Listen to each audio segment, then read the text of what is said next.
Marine L'Orphelin, Miss France 2013, fera partie du jury de Miss France 2023 le 17 décembre prochain, sur TF1.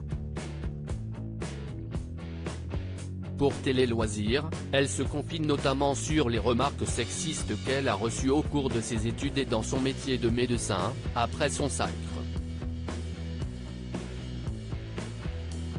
Le 8 décembre 2012, la vie de Marine L'Orphelin, brillante étudiante en médecine, basculait. Couronnée Miss France 2013, elle choisissait alors de mettre ses études entre parenthèses avant de les reprendre. Une décennie plus tard, c'est avec 10 heures de décalage horaire par rapport à notre fuseau que nous établissons la liaison avec l'ex-Miss Bourgogne, qui fait la une de Télé Loisirs cette semaine.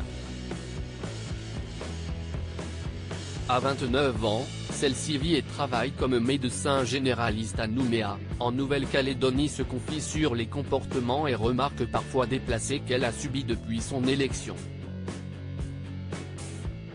Cela m'a énormément perturbé à l'époque. Télé Loisirs, avez-vous toujours bien vécu le poids de la notoriété? Encore aujourd'hui, l'affection et le soutien qu'on peut recevoir du public me surprennent encore. Ces élans m'ont fait beaucoup de bien, même si la célébrité biaise souvent la relation à l'autre. Cela m'a énormément perturbé à l'époque. J'ai fini par m'affranchir de tout cela et par m'affirmer en restant moi-même. Une fois élue, la plupart des Miss arrêtent leurs études et changent de voie. Pas vous. Avez-vous hésité? Des dizaines de fois. Retourner sur les bancs de la fac et rouvrir tous ces bouquins n'était pas si évident. J'étais curieuse de tout. J'aurais pu faire tellement d'autres choses. Si est bien pour cela qu'en parallèle de mes études j'ai continué à mener diverses activités professionnelles. Et que j'aime me lancer perpétuellement dans de nouveaux projets.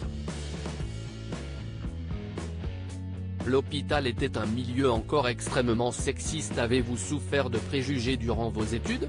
On ne m'a rien laissé passer. On me demandait même d'en faire 2 fois plus. Cela a pu être difficile à vivre par moments. De plus, l'hôpital était un milieu encore extrêmement sexiste à mon époque.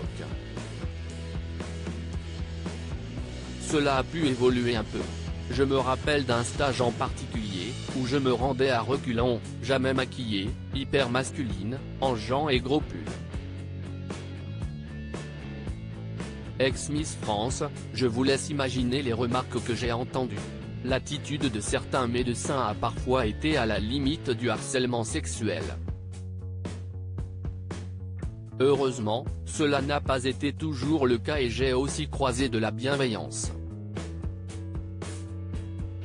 La suite de cet entretien est à retrouver dans Télé Loisirs N-1920, en vente en kiosque, dès le lundi 12 décembre 2022. Télé Loisirs N-1920, en vente en kiosque, dès le lundi 12 décembre 2022, droit d'auteur Alix de Beer. Télé Loisirs à lire aussi Miss France 2023, participer à notre tournoi de pronostics et remporter de nombreux cadeaux.